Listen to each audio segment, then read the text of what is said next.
Suspense. And the producer of radio's outstanding theater of thrills, the master of mystery and adventure, William N. Robeson.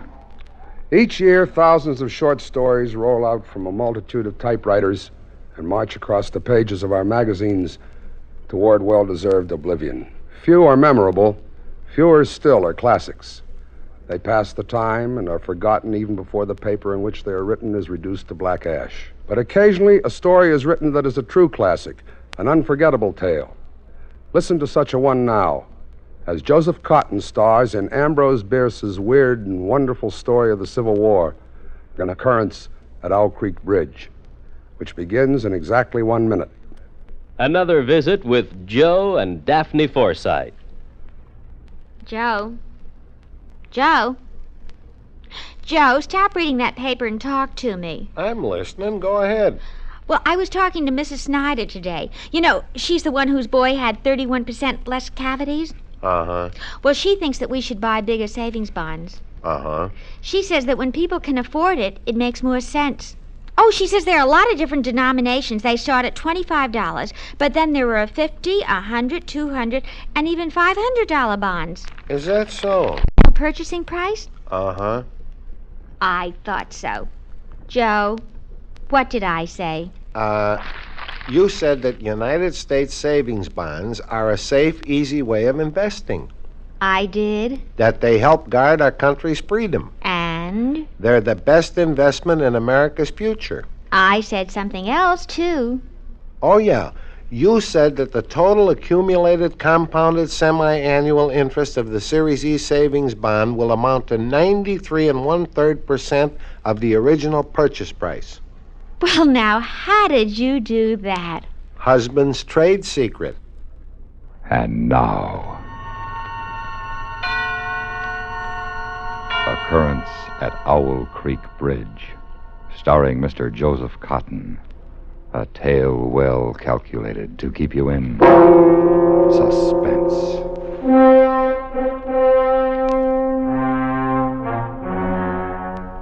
A man stood upon a railroad bridge in northern Alabama, looking down through the ties at the swift water 20 feet below. The man's hands were behind his back, the wrists bound with a cord, and a rope closely encircled his neck. It was attached to a stout cross timber above his head.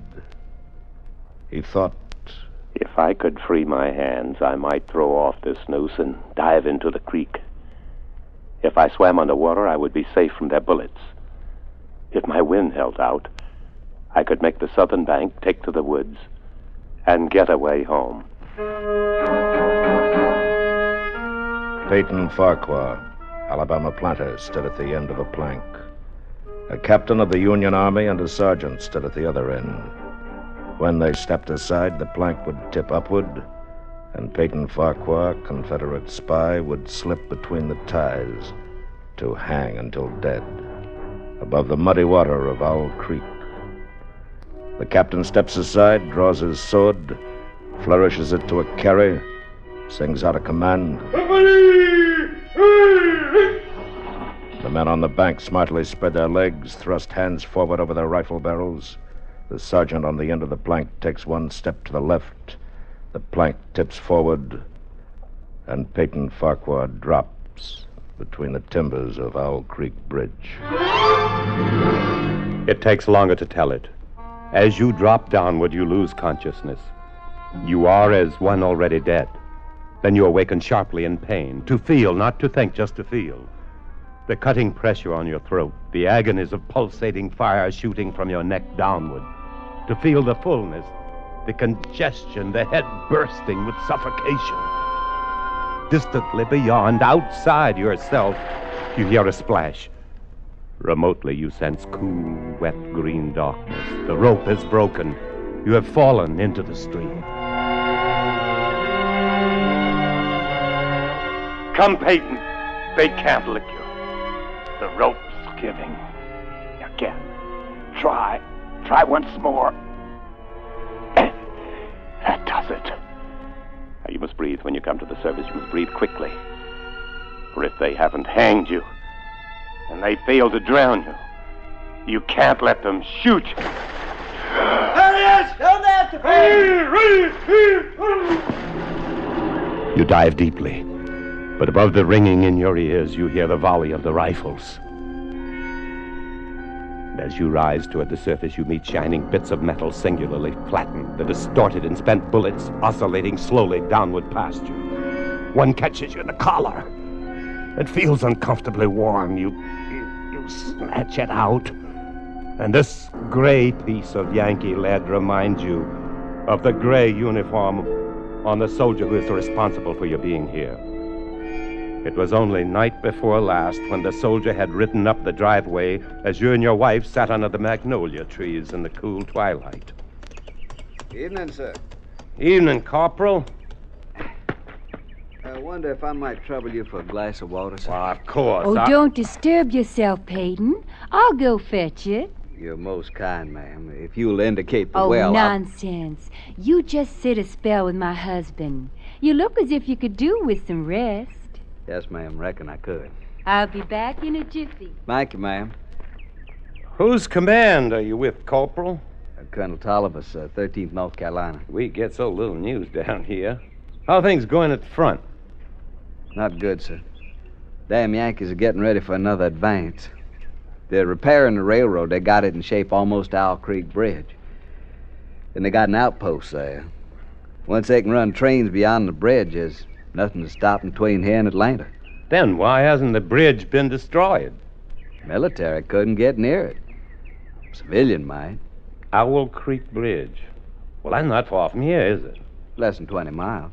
You say they have an outpost there? Which side? T'other side. There's nothing on this side but a couple of pickets half-mile out on the railroad and a single sentinel at this end of the bridge. And this bridge is important.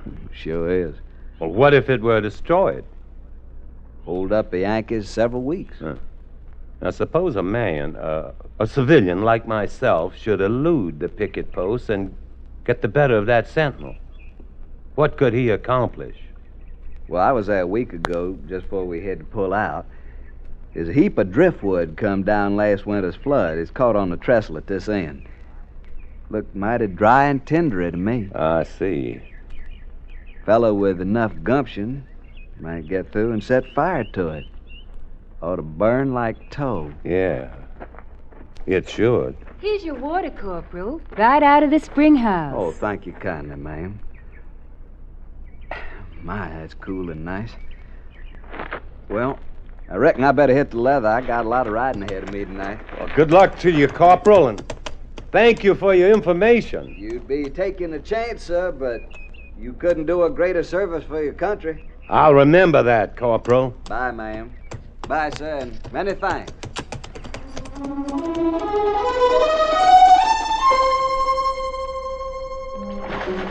You break the surface of Owl Creek for a second time, and now you are much further downstream, further away from the Union soldiers on the bridge, reloading their guns, the ramrods flashing in the morning sun. Then something seems to grab you.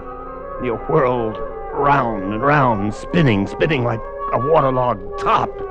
You're caught in a vortex of whirlpool.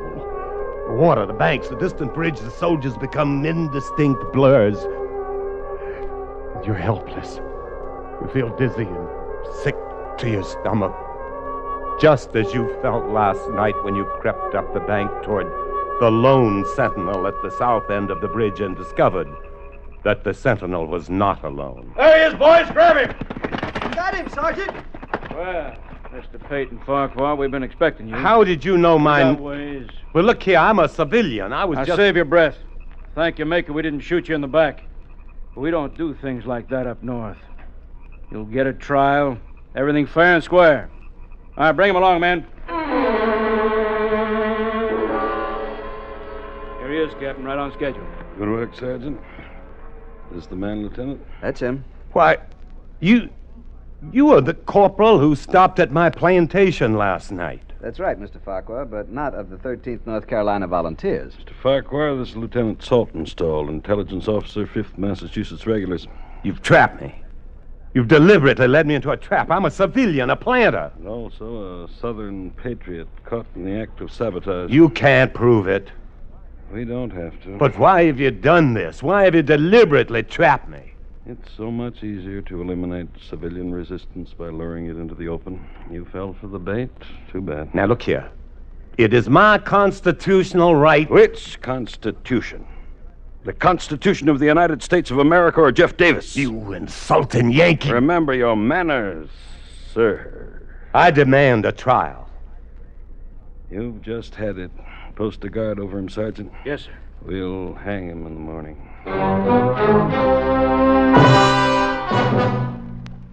In a moment, we continue with the second act of Suspense. In what form can an act of military heroism be acknowledged? In one example, the form is a rectangular blue ribbon set in a gold-colored metal frame of laurel leaves, worn centered over the right breast pocket of the uniform. A bronze oak leaf cluster may be affixed to the ribbon for each subsequent award of the same decoration. This is the emblem of the Distinguished Unit Citation, awarded to units of our armed forces and those of our allies for extraordinary heroism in action against an armed enemy. One of America's newer military decorations, it is designated to recognize activity on or after December 7th, 1941. The Distinguished Unit Campaign streamer is blue, with the name of the cited action embroidered in white. To be eligible for this citation, the degree of heroism required is the same as that which, in an individual, would warrant the presentation of our second highest award for valor, the Distinguished Service Cross. The Distinguished Unit emblem may be worn permanently by all those involved in the cited action, but for those individuals joining the unit later, the emblem may be worn only for the duration of their assignment. Both as individuals and as members of military units, America's servicemen have proved themselves worthy of medals and worthy of admiration by their countrymen. And now, starring Joseph Cotton, Act Two of Occurrence at Owl Creek Bridge. But they didn't hang you. The rope broke and the whirlpool carried you away, and now you realize that the whirling has stopped. You open your eyes. You're lying on the southern bank of the stream, out of sight of your enemies. Safe. You leap to your feet and run into the woods south towards home.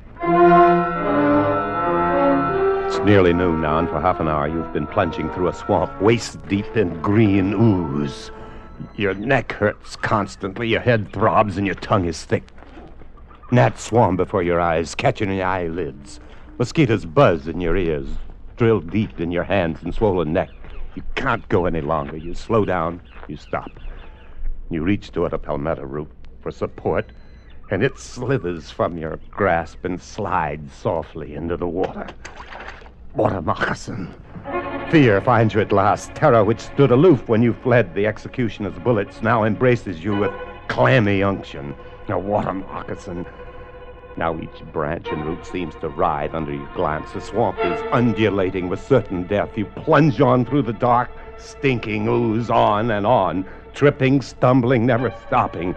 For terror rides your back, flogging you with the whiplash of fear.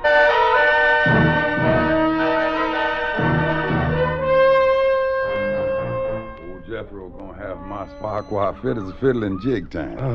Now you just drink this here yob tea, Mas Farquhar. Thank you. Jethro. Yes, Mas Farquhar. What are you doing here? I lives here. You live... Where am I?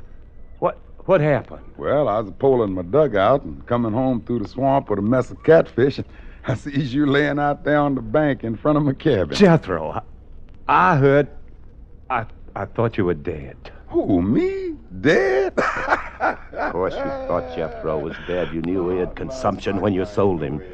You knew he couldn't last long and he wasn't earning his keep. His wife and his daughter had carried on some at first, but after a while they calmed down. And last you heard of Jethro, he was dead. You thought I was dead, Mas Farquhar. What's that? Don't you know what done happened to me? I'm free. I'm free at last. Yes, sir, I'm free. And I expect pretty soon my woman and my little girl gonna come along and join me. How is they, Mas Farquhar?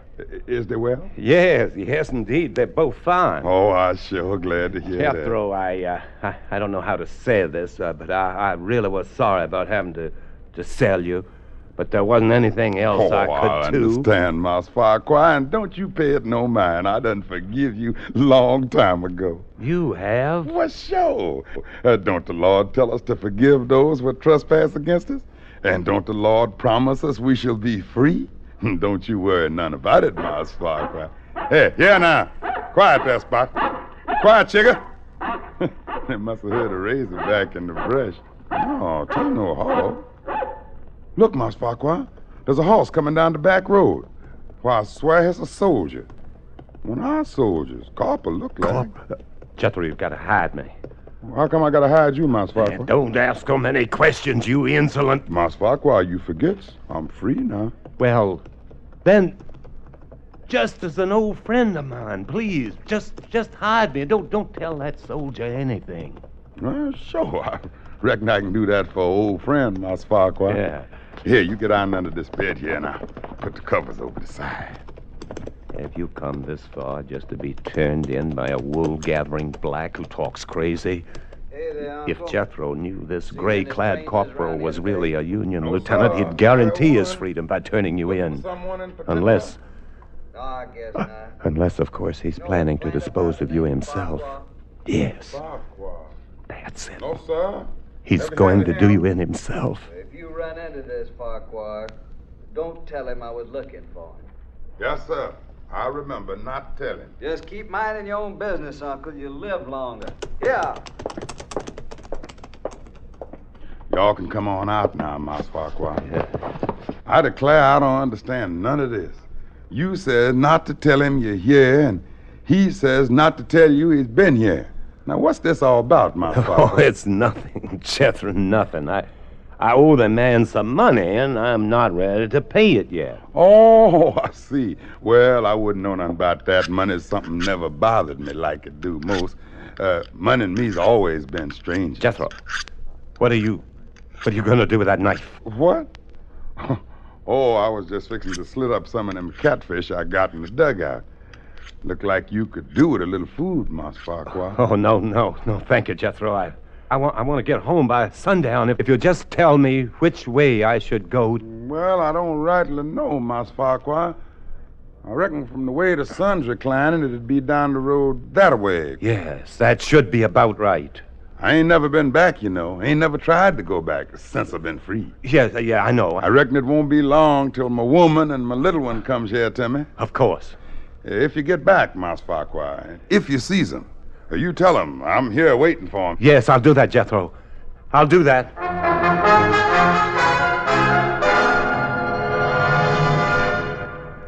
In just a moment, we continue with the third act of Suspense. We have together ample capacity and freedom to defend freedom. This is NATO, the North Atlantic Treaty Organization.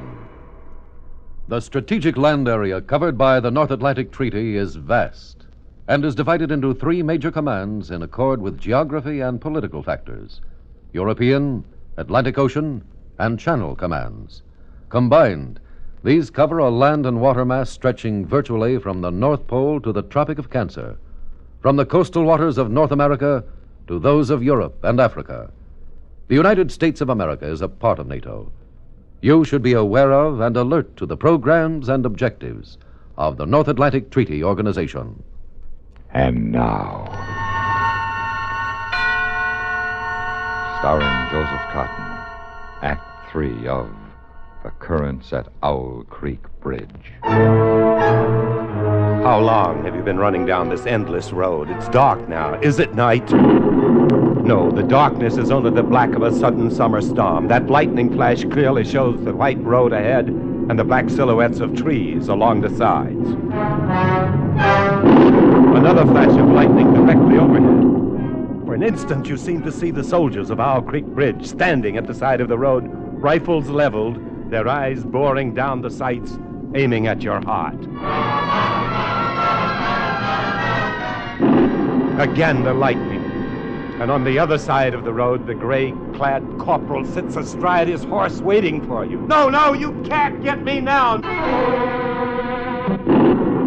This bolt of lightning strikes a tree ahead of you. And in the white blinding light stands Jethro, black and grinning, knife raised in the air. No, no, Jethro, forgive me.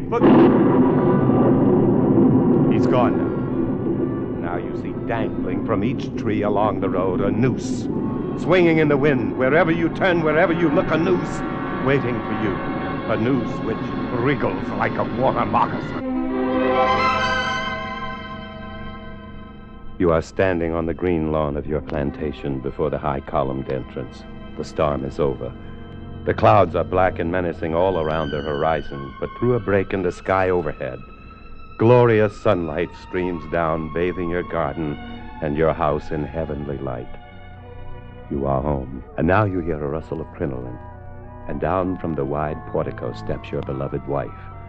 She runs across the lawn, arms outstretched. Peyton, my dear, you're back, just as you promised you'd be. For this moment you have endured the agonies of this day, and were those agonies multiplied 1,000 times, they would be small price for the benison of this breast, the sanctuary of these arms, the security of these lips. You step forward to fold your wife in your embrace. The rope stretched tight, sang like a bowstring. Peyton Farquhar was dead. His body, with a broken neck, swung gently from side to side beneath the timbers of Owl Creek Bridge.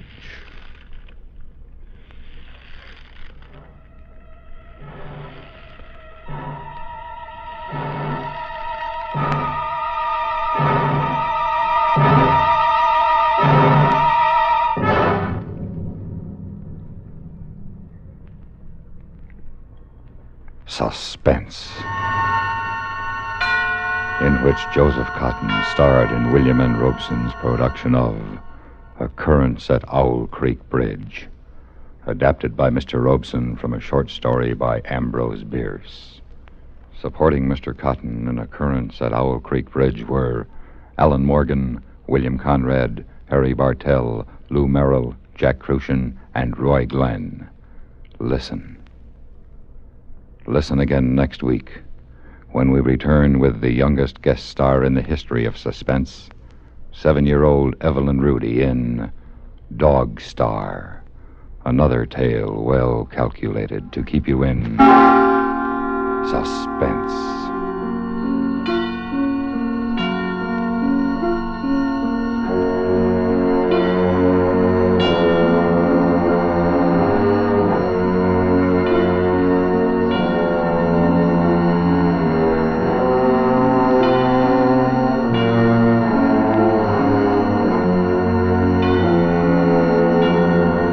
Suspense has been brought to you through the worldwide facilities of the United States Armed Forces Radio and Television Service.